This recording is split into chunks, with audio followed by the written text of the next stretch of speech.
And I'd like to first welcome our new committee member, George Stepper. Thank you very much for serving. And Melissa, if you would do a roll call. Fred Leonard, Here. Dave Basher. Here. Steve Brenner. Here. Bill Jiggs. Here. Keith Durham. Here.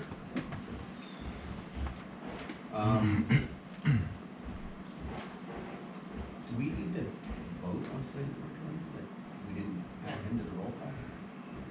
No, he was appointed by Bill. Right, So- so, and here. He's an alternate, so I think you should. Oh, be as an alternate, Yeah. all right, okay. Yeah, after I was taking Greg's part, so, yeah, George, you're an alternate when we need somebody as a voting member, then you fill in. Throw me in, coach. Okay, sounds good. Hand and all, right? Our first order of business is to reorganize the committee. Are there any nominees for chair? I'll nominate Fred Leonard. Second. Are there any others? All those in favor, please say aye. Thank you, I appreciate that. And we also need nominees for the committee vice chair. Are there any nominees or volunteers? We don't have We one. don't have We one. haven't in the past, I think. No, but it's not a bad idea to have one just in case the chair can't All right. attend. Well, let's do it. Want to do it?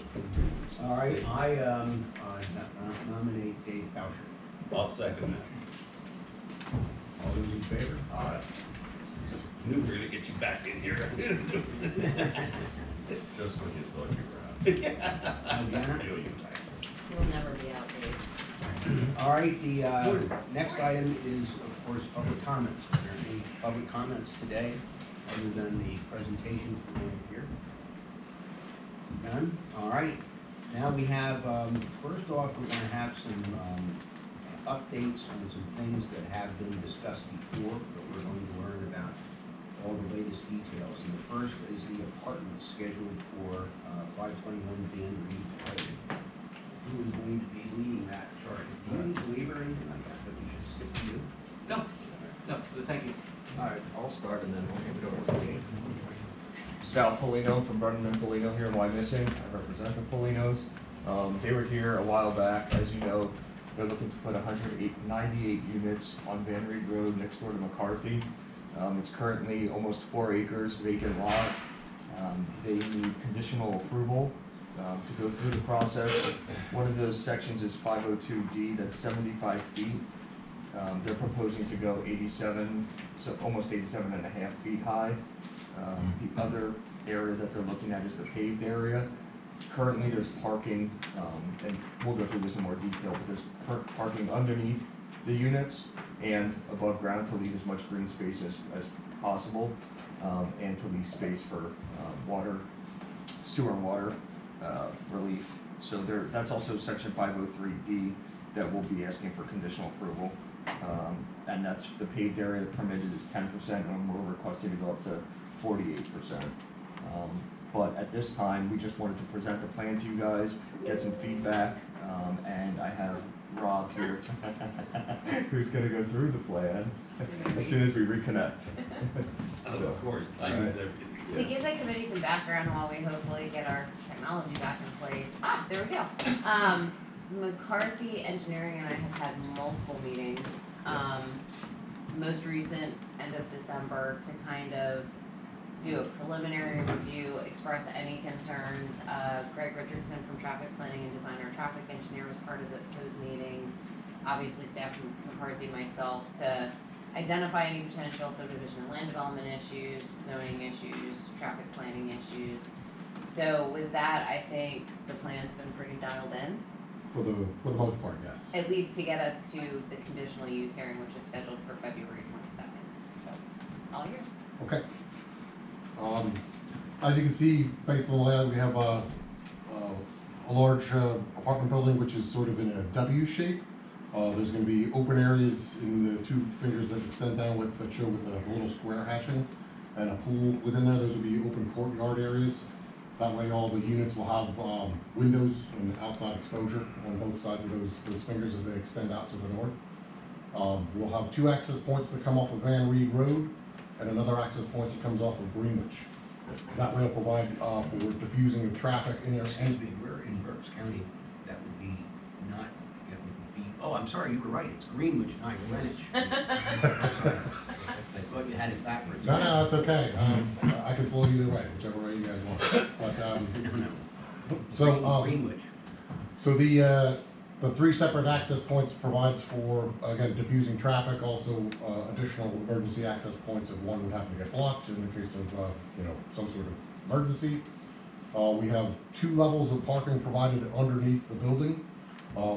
Within those levels, we'll provide, designated spaces for most of the apartment units. There's a few left over that we're gonna have designated spaces out in front of the building. If you could go back to the site plan quick. So, there's parking provided in the front of the building. There'll be, you know, handicap spaces there, and there'll be a couple of spaces that are designated for, individual apartments. That way, no apartment holder will have to only have space in the reserved parking lot across the access driveway. That way, if they need to bring in groceries or whatever else they need to bring in and out of their unit, they'll have ready access to the building. The remote parking lot is to provide additional parking, you know, supplemental parking, and that is proposed to be pervious pavement to reduce the overall impact to the site. Stormwater will be managed by an underground system that'll be below that, so essentially the stormwater runoff from that pervious parking will drain through to the subsurface seepage bed. The remainder of the improvements in the building, access driveways and surface parking will be connected by storm sewer to that system. The majority will infiltrate into the ground, and what does overflow will come into the storm sewer in Greenwich. Right now, we don't have permit plans for which utilities we're connecting to, but most likely we'll be connecting to sewer and water in Greenwich Street, just simply because gravity and the topography downhill going towards Greenwich Street for sewer. There's also more sewer connected there as far as the public sewer in Van Reed only comes up to the extreme east end of the site.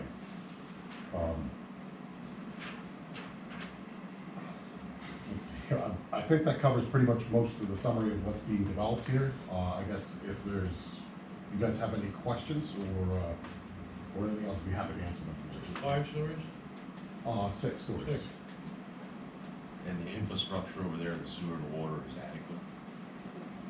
McCarthy has did a preliminary look at it for us early on in the project. They said it was okay. They're in the process of putting together a full review, and they should have something for us in the near future. Does that say 196 units? 198. 198. Percentage-wise, 1 versus 2 bedroom? There's more 2-bedroom than 1-bedrooms. Say like 80-20. 80/20.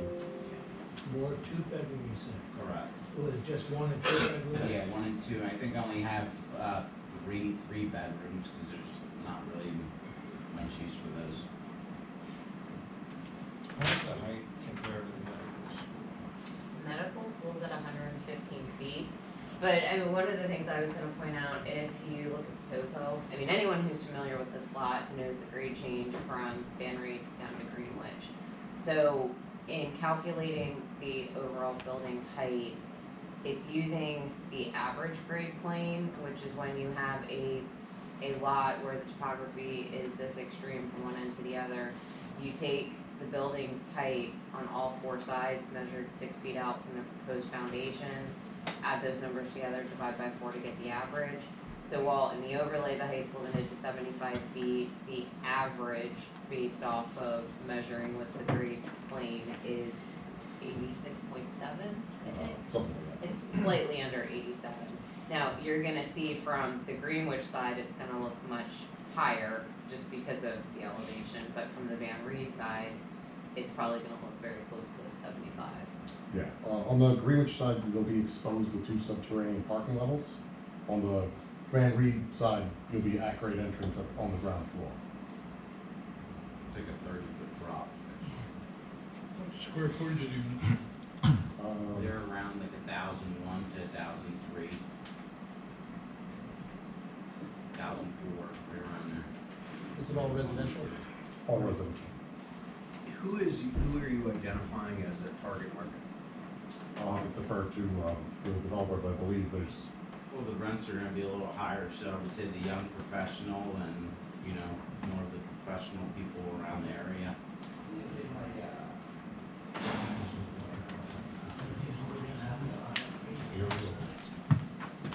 Has there been any conversations with the school district? Yes. And that is Wilson School District. Yeah. And what exactly, did they give you any sense of? Not asking. We can work. They're not, I know they're not asking for tax relief, but I know their sensitivities to student population. They haven't really presented any concerns with regard to overcrowding or anything to us specifically, so I'm not aware of anything. I've not heard anything. Yeah. I mean, there's nothing they can do to stop us, but on the other hand, I can't believe it, I'm not saying something. Push back so hard when we were looking at another site. Yeah, but that was this day. We're asking for a word up. Yeah, if you don't ask for the tax But they're relief, right, they tend they're to not still- mind as much. It's right about. Yeah. They say that Spring Ridge is bursting at the seams. There's plans for another school, another elementary building out State Hill Road. On State Hill Road, yeah. That's Wilson School, not one of this. Right. Is there any idea now what the apartments will cost? We didn't get into that, but I would say right around 18 to 2,800. 18, Rent. It's a rent. Yeah. Yeah. They're all rental properties? Yes, yeah. This would also tie nicely in, Fred and I are part of the county's Smart Growth Alliance Committee, and one thing they've identified is a significant shortage of not just single-family or semi-detached family housing, but multi-unit, not just in the epicenter of Berks County, but all throughout the county. So this would put a little bit of a dent in some of those numbers. It's nice to finally see something going in on. That too, it's been a vacant lot forever, so. Now we just do something with Alpine County or something across the street, what's that? The medical professional office, that's somewhat. That sign's been up there for a long time. I mean, they have no reason to build that building at the moment, so the owner of that lot owns what I call the glass building directly across from McCarthy's office. They're not at 100% occupancy in that building, so they have no need to move into the other.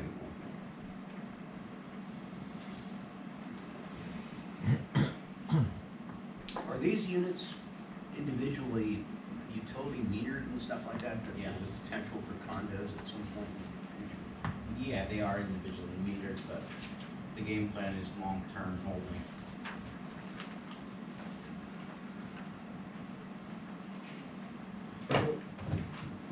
Are there other questions from the committee?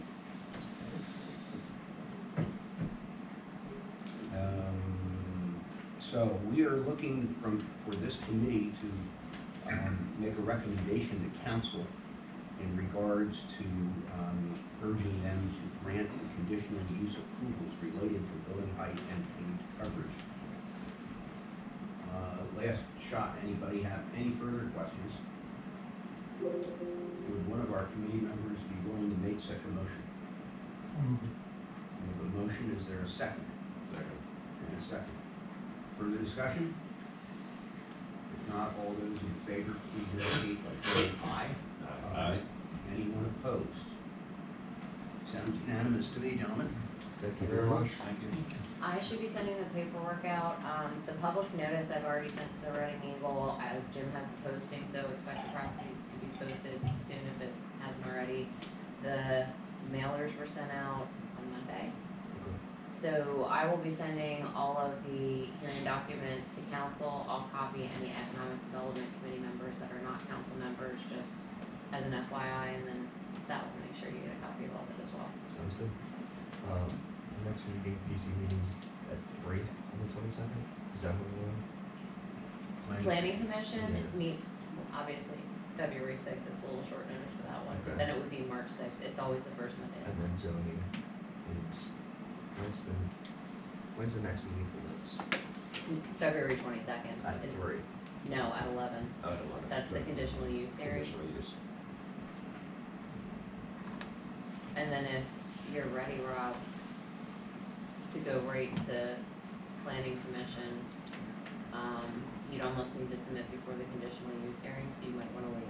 I think we're gonna be submitting after the conditional use hearing, so we'll be submitting most likely, The earliest we could submit would be, well, maybe, the earliest we could submit would be later in February for the March meeting. So deadline for submission is 3 weeks prior, so you'd have to have it in by almost the end of the first week in February? Then we're- Yeah. Yeah, apologize. Okay, We're so submitting April. Early, yeah, we'll be submitting in March or April. Yeah. And if all goes well, those conditions, they're basically valid for 12 months unless agreed upon, or? Conditional use? Yeah. So yeah, typically there's a clause in the written What was decision. his question? Josh's question? If conditional use is approved, that decision, they have to start working towards it within 12 months. And I would consider, I mean, I've always considered going through the plan commission process, applying for a building permit, those are all Oh, things okay. moving towards. Just trying to get our time frame straightened out here. And I guess just for clarification, we would not, the conditional use would not be discussed by the plan commission on the site? No. Strictly a council decision. And then in the following council meeting in March, the council would approve the conditional use No, they'll approve it at the hearing on the at the 22nd. hearing. And no other business then. Correct. All right, questions about that timeline or anything? Anyone? And you guys already know, anytime you have a question about something, holler. Thank you very much. So we appreciate your interest in doing this project. Thank you. Thank you. All right, that's a significant step forward. Now, Greg, are you ready to give us an update on the block at Wyoming Square? Yes, good morning. My name is Greg Heflin. I'm with Brickstone Realty, but we partnered with RP Management. Jonathan Chatley and Jackie Kelly are here from that group, and John Connors, is my partner in this venture, and we're under construction. So thank you to the committee and to the borough for all its help in getting us to where we need to be, which is rocketing towards opening. I think our schedule is, we're turning over to tenants between the months of March and April. You'll see the site work being completed in March. And then tenant fit out, Sola Salon, as most of you know, is one of our tenants. They've already started some of their work. They got a building permit early. Our other two tenants, Benton and Cable, is currently working on their design. They're the end cap at Reading Avenue. And then Felino Cafe, which is a breakfast and lunch venue. They are in design as well. We'll be submitting for permit in the next 30 to 60 days, I would think. We have some other prospects that I'd let John actually talk about more in detail, but I think we wanted to initially come and talk about signage, then we weren't, and now we are, so for a different reason. But I definitely wanted to come and be before the committee to give a little update, and I'm sure you saw the things are progressing along over there, so if you have any questions about that, I'm happy to entertain those. And then John was going to talk a little bit about some relief we'd like to see from the borough. The ordinance, without getting too technical, allows for a wall-mounted sign for each of the tenants, and then we're asking for a wall-mounted sign and a blade sign. And I think the video that Michelle has teed up here will kind of illustrate what the complex will look like after we're done and the tenants are in, and you can kind of see the wall-mounted signs and the blade signs. And then I guess John can talk about that after we see the video. What percentage of the property do you have leased? Lease and letter of intent were a little over 50%. And we've got some other prospects that we're just working with brokers with now. So we're feeling really good about where we are. What you're looking at there is been leased to Marco Felino, and he's doing his concept Vintner's Table. And in addition to that, a separate sangria bar next to Vintner's Table. And as we move on down the line, Sola Salon is doing a 6,000 square foot full function beauty salon. have letters of intent right now with some national fitness concepts, 2 more fast casual restaurant concepts. And we think there's gonna be some form of pet store representation, not clear which one yet, but we have multiple candidates in that regard too. So, it's shaping up to be, everything we hoped for. Is food and beverage anchored, health and beauty anchored, fitness, and then, other lifestyle uses. So, long time in coming, but looks like it's gonna be all that we hoped it would be and then some. The signs I'm seeing on the pillars there, are those the wall signs you're referring to? They are. So really what we have here is, the ordinance provides for wall-mounted signs. We really have a hybrid here. This is sort of the ultimate pedestrian environment, what was formerly called the promenade, and now the block is really supposed to be a pedestrian-only thing, and the blade signs are very important to the pedestrian experience. And then the wall-mounted signs, that's more appropriate for vehicular traffic going by. So, a simple example would be just 2 blocks down in West Reading, you would notice that, Sweet Ride ice cream and Say Cheese and, Chatty Monk, you pick it. They all have blade signs for the pedestrian and wall-mounted What's a signs blade for sign? vehicles. See, so this, right here. Oh, that's a blade sign. Yeah. So right now, the ordinance, I guess, would allow us to do either or. What we're asking for is both. And we think that this is a hybrid, as it were. So we think it's appropriate. Actually, we think it adds to the aesthetic fairly significantly.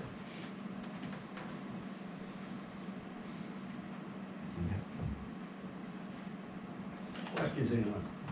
So has the space been committed at the other end, this end as well, where the Brickstone restaurant was?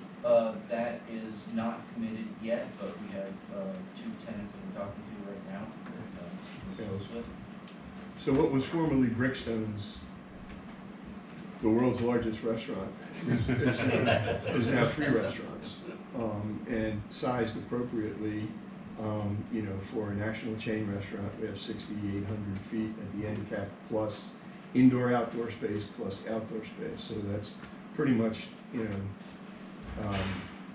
the template for national upscale chain restaurants. Next to that, there's a 4,000-foot full-service restaurant, and next to that is the Felino Cafe, which is the breakfast lunch. So what was formerly Brickstone/Viva is now 3 separate restaurants, 1 unit of which is already leased, and 2 where we have significant prospects. And we've been sort of slow walking that end until, because it looks better every day. And I think it's really the wow factor, both end caps. So Marco's Vintners Cafe is going to be special, we think. And we'd like to do something equally special on the other end cap. Greg, I have, if you wanna quickly run through it, I have the PDF package we talked about today that we met. I don't know if you wanted to, it's only the blade signs that need zoning relief, but if you just wanted to go through. Sure. Yeah, that's kind of an overview of the area, obviously. And, I think, and Jackie can speak to this as well, because she put this together, but basically, there's 2 signs that were Brickstone's, AKA Viva, on the corner. We'd like to take both of them down and replace them with 1 pylon sign. And you can see the graphic of that sign there. So that would go on the south side of the corner of Park and Hill, in the parking lot adjacent to where the other sign was there currently. And that would feature, what we're marketing this is the block, which is at Wyomissing Square. And that would be the retail portion of the project. As you know, there's hotel and office and apartments. And then you can see tenant 1, tenant 2. We fill those areas in with, Vendor's Table and Sola, et cetera. And as Michelle pointed out, that does not require any relief from the borough as proposed. That's another graphic of how it would look.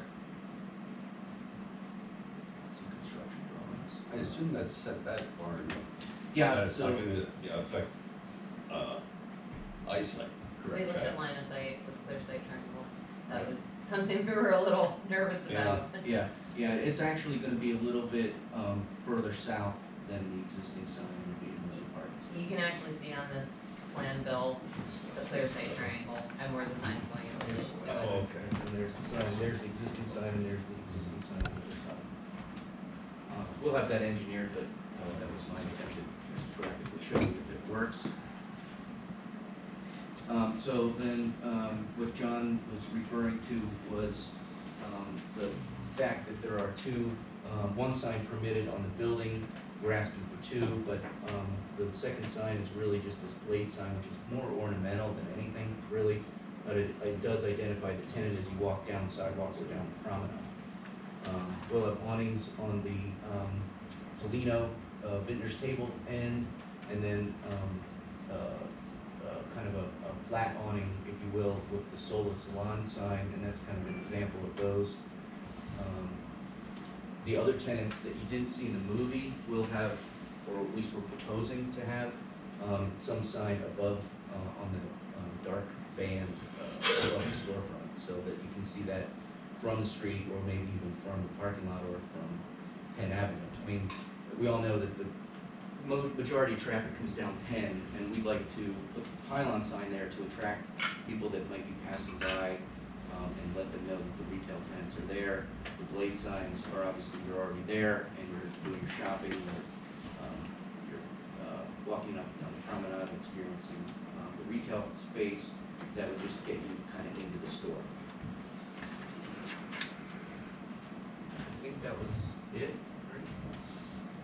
Yeah, and that's just a graphic of the, we put some directional and wayfinding signs in and around the parking to make sure that everybody knew what was retail parking and what was hotel parking, et cetera. But I think we're pretty separated from the hotel and the apartments, because we're on the south side of Hill Avenue, and those lots, the corner lot here, the mid-block lot, and we've got the lot down at Reading and Penn.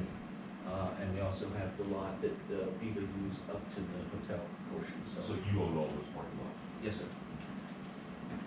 Yeah, Except One for the including the thousand one at right Park Road, I'm sorry, the one at Park Road in Wyoming, and Avenue? not this one, That was No, not the I don't regular know lot, that one. not correct, no. Not yet, Not yet. Isn't that's still Equus, right? for now. Yes. Still looking for a mid-block crosswalk? We did get approval from that, and we're working on installing that at some point here in the near future, before Solo opens. Is that gonna have electronic crossing sign? It will not. That would require a PennDOT permit, Yes. because it's considered a signal. I understand. Yeah, I think that was something I thought would be good for there. And of course, PennDOT in their infinite wisdom says, no. Yeah, well, Michelle actually turned us on to, out of Broadcasting Square, the signs that you can push and they start to flash. And that made a lot of sense, but, as Michelle pointed out, that's a PennDOT issue, and life's too short. And there's the answer. PennDOT makes sense. Yeah. Exactly. You can get those, little child-shaped Huh? figures with the flag that say slow. Yeah. We might. I think that was the end of the presentation, if I'm not mistaken. So you're saying the storefront sign, which we saw a picture of at this salon, Correct. is that the same then as the wall mounted sign you're referring to? Yes, that hangs on the awning, but, above the storefronts, in most of the other locations that don't have an awning, there's a band across the top, and each tenant would be able to put their logo and sign there, and then this, That yeah, band's so right that there. band there, thank you.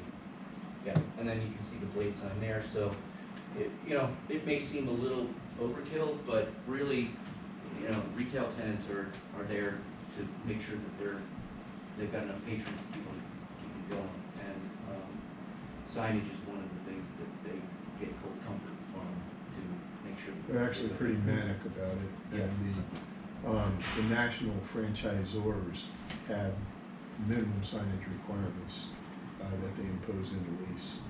So, you know, if we want the quality tenant, we're gonna have to give them what they Well, assuming it's done tastefully and, you know, considering the setback from the street. Are you controlling See the a problem. illumination? Is it all backlit signage or is it spotlight on? Or It's does all the tenant back. have? So right now, the illumination is not in the sign, it's exterior. But as we go forward, we're gonna need some flexibility dealing with the national guys to see where that goes. But thus far, the answer is we don't have any box signs yet. But the developer, you guys would design the blade signs and they'd all be the same. That's Correct. You wouldn't let the store. Jackie's got a vendor that they would have, that each tenant would go through the vendor, give them their logo, they print the sign, they hang the sign. That would be uniform. We want to keep control of that architectural quality. I would go one step further and say, the decision that you all make today wouldn't necessarily affect going forward. So each tenant would have to come in and get a permit for the signs, or at least the wall-mounted signs from the borough, so there would be some control later. We're just asking for.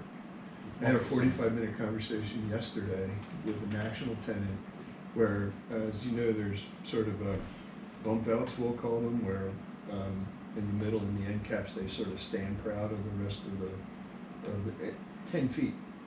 And the tenant would not take, we're looking right at it, not where not there, the next one. Yeah, so that's the bump out, right? And then, so this is Sola Salon.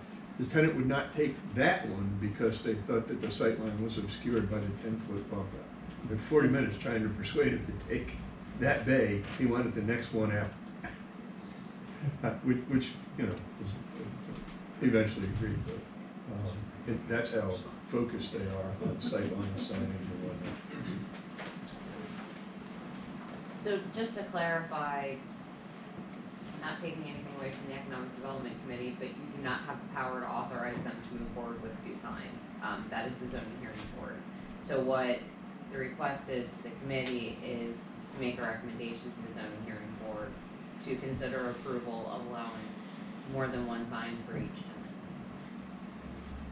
I'll make that motion. We have a motion, is there a second? Second. All those in favor of recommending to the zoning hearing board that we move forward with this concept? Say aye. Is there anyone opposed? Sounds like an approval to me. So this goes on to the zoning hearing board. Do we know when that is? No, because I haven't actually gotten an application yet. We're working on it. The next board hearing is scheduled for March 7th. That agenda is already booked, so it would be probably end of March at the earliest at this point. Greg, could you briefly walk through that timeline that you started out the meeting with, now that we have a little bit more of an understanding of the overall project? Sure. We'll be turning over space in the building at the end of this month, beginning of next month, so that in the next week or so, some of the spaces will go to the tenant. Then at the end of March, we'll turn over the rest of the space that'll be available for tenant fit out. And then in early April, we'll have completed all the site work, which is the promenade paving and landscaping, and site lighting, and we'll be wrapped up. D&B is our contractor. They've done a great job staying on schedule and working through some of the nuances of materials being on a boat in the Pacific or whatever excuses flying around today. And so we've gotten past a lot of that and are on schedule to be completed in April early. One question I have is,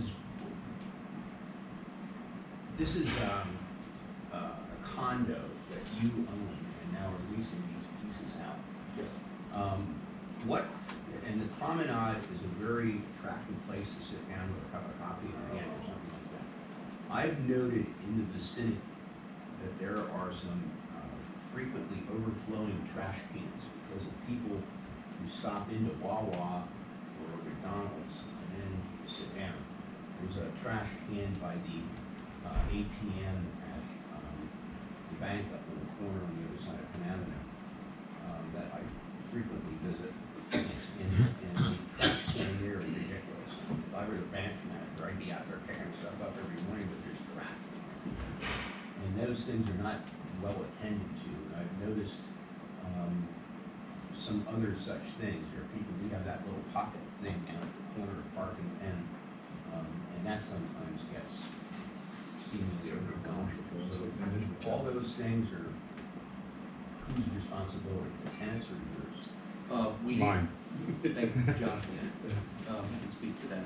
Yeah, so we plan to hire 2 part-time people to pick up the trash. There's 4 parking lots, plus take out the trash cans twice a day.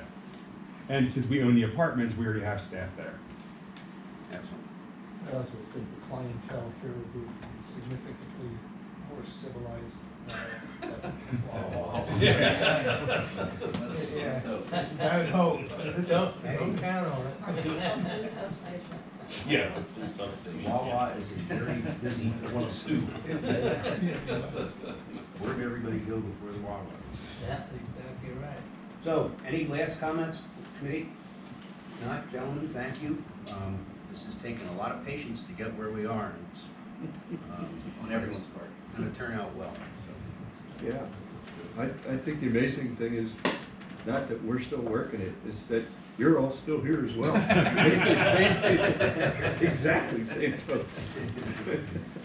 Thank you very much for all your support over the years. Well, good luck going forward. Other next item on our agenda is some property updates on a bunch of properties. So instead of waiting for Bill to ask what's up with the mall or whatever, we figured I saw it's there. we just put them out in print. So Michelle, I actually have a laundry list, both the ones that are on here and then some additional ones. So the Inn at Reading, a permit was issued last April to convert the D wing, which was the former wing rented by the Reading Hospital for their nursing program. that's the one right along Spring Street. Correct. To convert that to a Motel 6, to say that they've not been working expeditiously to make that happen is an understatement. Though I am happy to say the rampant code issues we had prior to that have seemed to go away. Kraft went in actually it was the beginning of 21, and did a walk through unit by unit, found everything from a pet pig to trash rooms to you name it.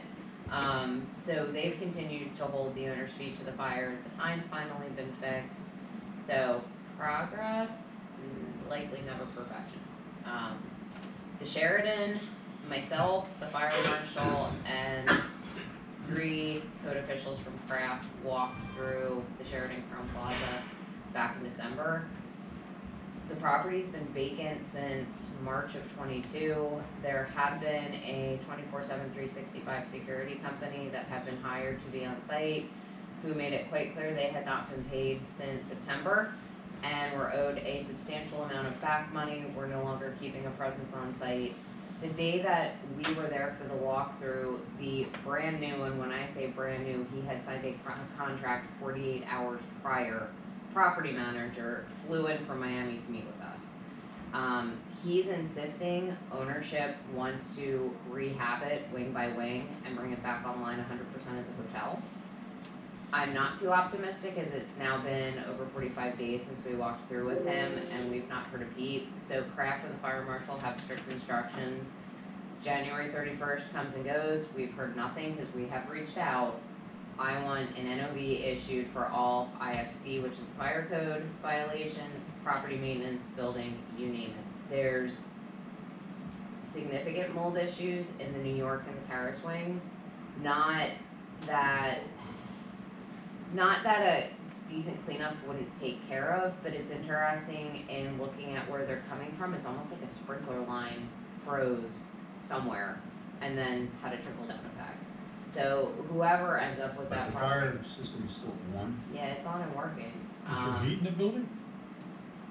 very limited, it was cold when we walked through. I mean, the thermostat was on, but it's set low. What happened to the veterans group that was here and made a big thing about the whole thing? That is who hired this property manager, and Do they he's, still own it? yes, he's claiming that he signed a contract for them for not only this property, but for others the same day. And he's swearing up and down that they have no idea the condition that it's in, and he was gonna send them pictures, but again, I kind of feel like it's empty promises, being that it's been a month and a half and he's not responding to our emails. So either he saw it for the first time himself and said, no, I want nothing to do with this, but I mean, it's been almost a year, so I'm not sympathetic to them any longer. So Love to there's see no it back talk on about the time. veterans thing anymore? Just don't know.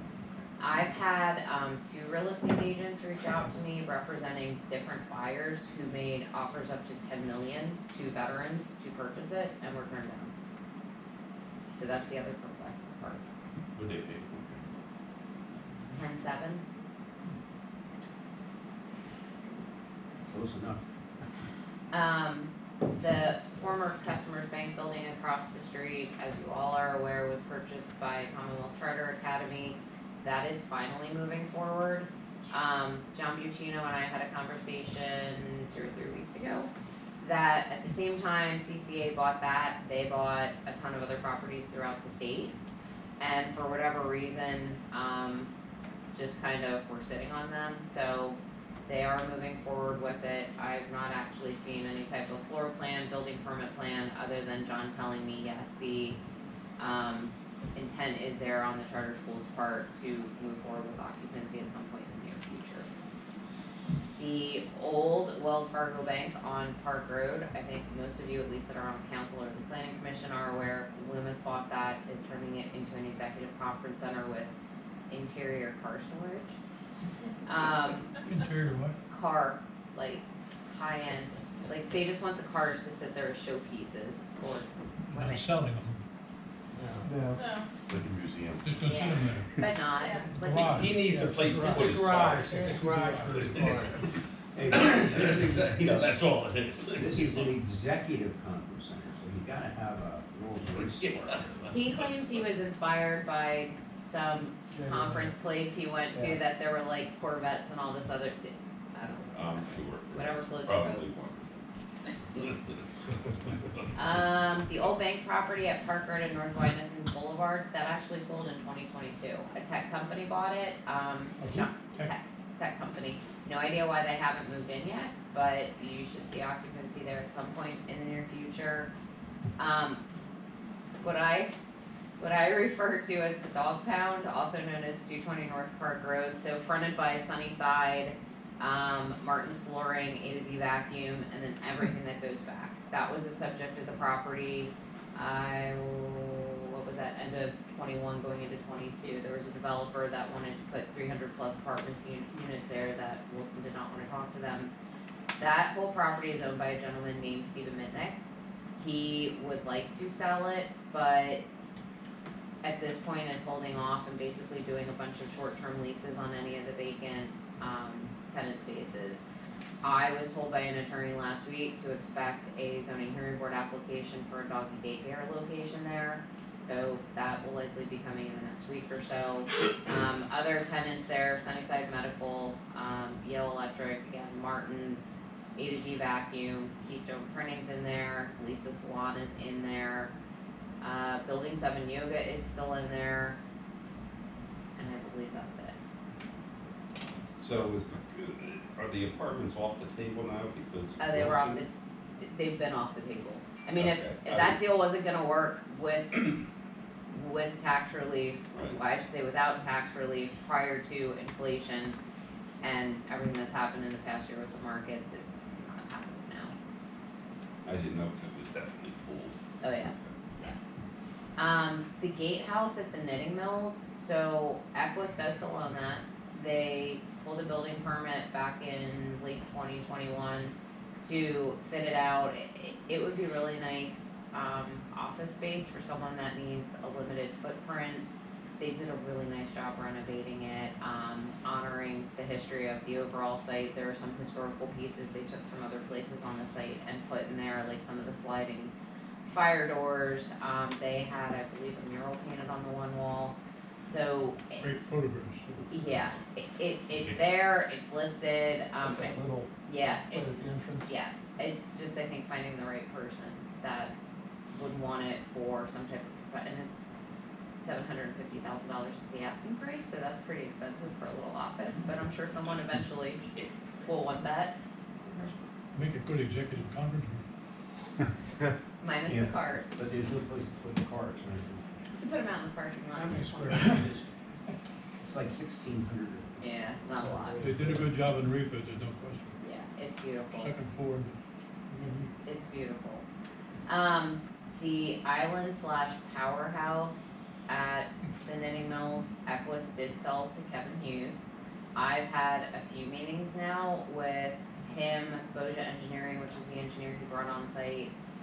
There's actually 3 different zoning districts they could use to develop that. There's the underlying, there's the original commercial and industrial overlay, and then it's part of redevelopment district 1 of the redevelopment area mixed use incentive overlay district, if you can follow that. So the sketch plan, if you wanna call it that, Boja put together, unfortunately pulled from all 3, which you can't do. You gotta pick one and use the criteria within that one district. So we talked through some of those issues. Intent, 43 residential units, the boiler house getting turned into some type of potential office bar, parking underneath the 43 residential units with additional parking on the island. Biggest problem is, well, 2 problems. The residential is proposed on the stockpile of soil that is contaminated and cannot leave the site. So, that's my biggest glaring red flag of you need to figure out what you're doing with that before you put a residential building there. And then second, almost as big issue is access. I did talk to George Haynes. They had their engineer look at the existing bridge, and surprisingly, there's no structural deficiencies, but probably can't handle construction traffic, all of the vehicles that would be needed to get over to the other site to do the improvements to the boiler house and paving, et cetera, and our fire department and police department are not gonna go for any type of use that has one in, one out with nothing else. So, Is there a weight limit on the bridge engineering wise? Equus didn't get that far with it, and I'm not a structural engineer, so So that I pile, would assume that so. pile of contaminated debris, referred to it, is the residue from tearing down the textile foundry. So it cannot So- leave that site. But beyond that, they had to get it there somehow, so that required big trucks or something. So that pile actually came from the VF North lot. When Equus put Teleflex and the medical school in place, that is all soil they took from elsewhere on the VF North lot and put there. That's stock, Underneath that pile That's- is where the foundry stuff is. that stockpile, the only way it can leave the site is if it goes to an incinerator, which Equus chose not to do because it is ungodly expensive. Well, I'm not arguing that it can't leave the site, I'm saying they got it there, so the bridge was adequate to haul it in, why isn't it adequate to do that other work? I'm just, Different standards. yeah, I mean, George Haynes told me every time they went over that bridge, they kind of blessed themselves and let's pray the thing doesn't fall apart There on used to us. be fuel oil trucks over there. Yeah. But I'm just wondering if anybody ever looked at it and determined the weight limit. No idea. But I mean, again, outside of that, even if you can get construction vehicles across it, planning commission, subdivision and land development ordinance, you need 2 means of access. Oh, I know that. So, I mean, without that, I'm not gonna say it's undevelopable, but there needs to be another alternative, and Our consultant friends in Harrisburg that were looking into grants and whatnot for the bridge work, have you talked to them lately?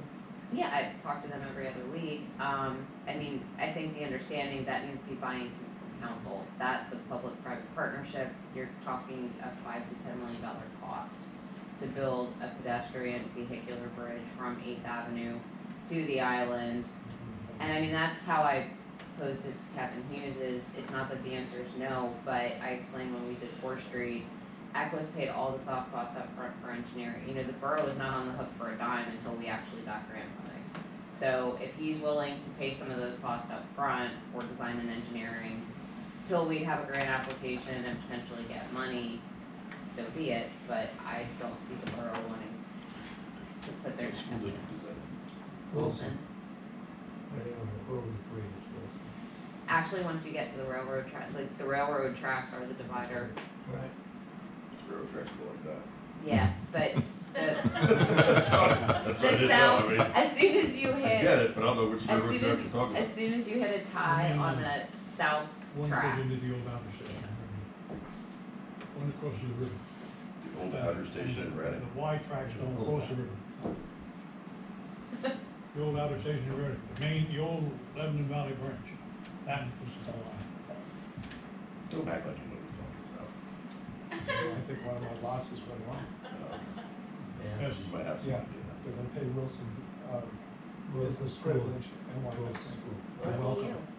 you. So, I mean, stay tuned on the island, there's a lot of work to do there. The mall has some slightly good news, they finally fixed their sinkholes. They finally put up signs to stop 18-wheelers, tractor trailers from parking there and are actually having them towed when they do so. Shops at Y Missing, I've reached out to their leasing broker, I've reached out to their property manager, nothing. So, they're at 50% occupancy, they gotta do something. I'm actually not sure how they're getting enough in rent to kind of keep going on the mortgage payment, but that's their problem, not mine. The Y Missing Auto Spa is changing ownership next week. I've talked to the proposed new owner, and he's looking at doing a relatively small addition, 600 square feet, give or take. So first step is buy it, and then second step is put together some plans for a waiver of land development and come through the planning commission for that before you would apply for building permits. And finally, 17. But that would continue as a Yes. car wash. Yes. And speaking of car washes, 1714 State Hill Road, which is the Berkshire restaurant, both Chris and I have been contacted by an attorney representing someone who is interested in putting a car wash there, which would either require zoning change and overlay or zoning hearing board approval. I personally am not in favor of that. I think that, Kind of car wash. I assume full service. So you'd have 2 car washes within Yep. this X amount of. Yes, And this is in place of the restaurant or behind it? in place of, is my understanding. Where, back of it, you said? No, in place of, Oh, tear down the restaurant. that's my understanding. That's a far cry than what I recently heard of, you know, there's some interest in keeping the restaurant and putting apartments above. I know, I was Was part the of, last plan I heard. I was part of those conversations that too, but I mean, the current owner in the meantime has the right to explore options and see what else is out there. I just, me personally, I'm not a fan of making any type of zoning amendment, I think that's too valuable of a property for many other uses, and to have 2 car washes within half a mile of one another, when one's been a long-standing part of the community, My bet would be the self-service car wash. Yeah, that's you don't want. That's what I would think, in contrast to the automatic. My guess. I also question the PennDOT hurdle, because as you know, State Hill Road is PennDOT owned, they're looking at expanding it, There's a lot of pink painting on the road. yeah, Tell them to put the car wash over at the mall, they're not doing anything to that property. I'll encourage that. Is that property currently on the market, being advertised as for sale? Is it currently on the market? No, there's been a few Just kinda under the people radar. coming up to him and making offers, and this was the latest one. Every restaurant's for sale. Well, for the right price. This one was way more attractive. Speaking And my commercially, understanding is they're a right? national brand that might have, certain locations they do different things, not necessarily always car washes. But I don't know exactly what their plan is for this site. My understanding is they might be coming to you guys next month. Yes, So I'm gonna be here just listening, but. they'll be at the February Economic Development Committee meeting to present their case.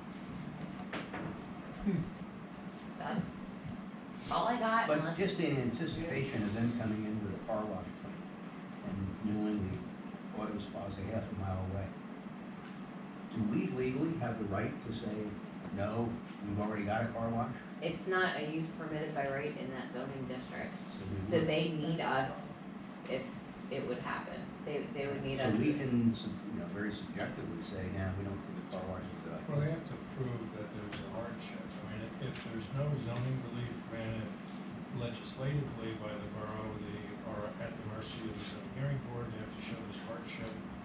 That's a very high burden. Especially when it's currently being used in conformity with uses permitted by right in the zoning district. I just wanna be prepared, that's all. So that's all I got unless anybody has any questions on properties I missed or. Just, now, and no fault of them all, I'll give them that, but, one of their main stores, not an anchor, but, things remembered, they filed chapter 11 or maybe 7, they closed down all their 135 stores, including the mall, is empty. So there's one of the other big stores, I mean, this place just continues to dwindle and dwindle, and when are they gonna wake up and either sell it for a reasonable price or do something with it? There was an offer made, 36 million. They bought it for 30, plus the pad sites, so everything in 4 pad sites in the mall, they bought it for 30. They sold the pad sites, and when I say pad sites, Lone Sears. Star, no. So, Lone Star, Plaza Azteca, and the Hibachi, not that, like Hibachi sushi place, that was all part of them. So they sold those off for 6, so they're now 24 in with the 6 they made back. They had an offer made of 36 million and they counter offered with 75. So that is where they are at. Yeah, that's negotiable. You're 75. Oh, shame. It is notable, though, that as Bill just reported about things remembered, there are a lot of retailers that have gone under nationally and have really nothing to do with local things. We've got a problem here. Why does it support us for that? The national chain. Something I would like to, probably starting over the summer, just so we were doing it in advance of budget season, is talk about, we did the master plan study for Penn Park. I think the next step to that is Woodland, Ridgewood, Berkshire, everything from State Hill Road down to the shops at Wyomissing, cause I know office is coming back, there's not as many people working from home obviously as there were at peak pandemic, but there's still a change in the overall office trends. Looking at some of the box stores that are there and the likelihood of things changing in the next 5 to 10 years, I just think we should be prepared as to, that's our prominent cash cow commercial district. What does the next 20 years look like and what can we do now to make sure we're ready before things start changing? I think that's an excellent idea. Michelle and I have talked about that at some length. Office is getting a bit better, and I think Wyomissing continues to be known as if you're gonna have an office, that's where you wanna be. So I think we're gonna hold up reasonably well with the office stuff. But between the internet and particularly Amazon and so on, retail just doesn't seem logical to me. Although I'll tell you what, we've got a guy that deals with this all the time sitting here. John Connors from Brickstone has extensive, he goes to all those things in Las Vegas. He claims to talk to the retailers, but it's probably for gambling or something. What do you think, John? I think office is gonna be in limbo for a while. I think retail has already had a resurgence. It's multifamily, obviously, is stabilized and, you know, won't be quite as robust, but gonna be, you know, pretty healthy going forward. We still have a deficit there. But, you know, your guess on office is as good as anybody else's, to tell you the truth. There doesn't seem to be a particular office profile that's more meaningful. Small, if you believe in small unit cohesion, smaller groups are coming together more frequently than big employers. So you might see more activity in your, you know, your single-story office parks with, you know, smaller companies, but your big employers are gonna lag for a while. They still haven't figured out what's going on. Do we have an idea how many empty square feet of office spaces we're going to right now? I Any can real ask, estate people do, I don't know. John Butino would probably have a good answer to that question. And I was gonna invite Seems like him, it'd be a fair amount. He's gonna be visiting us in I hope February. February. You have 50% of the shops on Wyomissing, and what, half are at Berkshire Mall. Yeah, but that's retail, we're talking office. Office space. Oh, office space, Yes. oh. Well, if John's right about smaller offices, we'll put him in the shops alliance. Well, Don't laugh.